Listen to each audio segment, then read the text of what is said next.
My name is Mike Sullivan. I'm a former IRS agent and teaching instructor. Welcome to my tube. I worked at IRS 10 long years. I've been in private practice for 42 years, so you're going to get a really unique insight into the IRS agent look at things.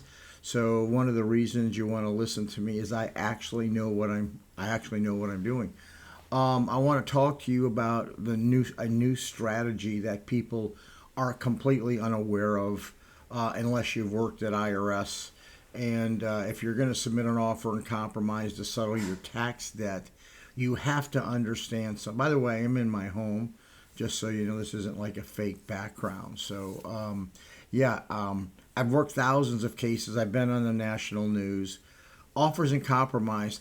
I used to work the program. I used to sign off on offers. I used to abate penalties and interest. So, the strategy that you have to know, it's new because nobody really knows this, is you got to put your case together for IRS completely. You don't want to have to let them look. You don't want to have to get them dig. You want to package the case for them completely. So when you get the package, they don't have to look at the computer and do all this work. You want to shut that down immediately. So when you're submitting an offer or any IRS debt case, when you go ahead and there's on a financial statement, don't make them look. Put copies of bank statements if they need them. Put copies of payoffs. You want to attach everything that they ask for. Don't miss anything, because here's the key. If you're missing something, IRS says, there's a reason that you're missing something, and they're going to go dig. For instance, if you're putting a value down on your home, pull the comp up and stick it there. Don't make them dig. Don't make them look. If you're looking at an asset like a home and the home needs work, and you look at fair market values on things and they're a little more depressed than what maybe realtor.com says, you want to go ahead at that point in time and show why the values are different.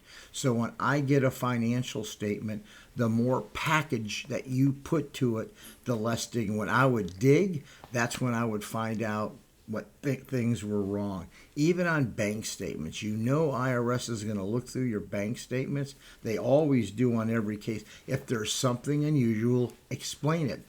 Don't make them dig. I will give you a perfect example. Somebody went ahead and said that they had a couple bays. You know, they had storage bins, these big units they had. So just list the inventory in there, furniture, whatever.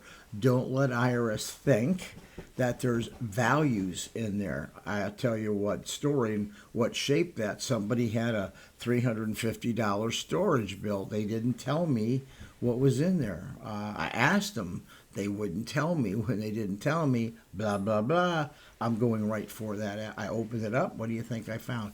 3 muscle cars worth over, I don't know, $175,000.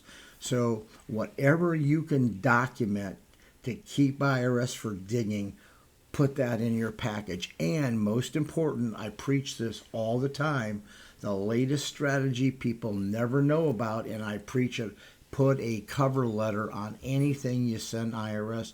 Let them know what they're looking for. And more important, if there's something unusual in what you're submitting, explain it, because they're going to go ahead and say, something does not make sense.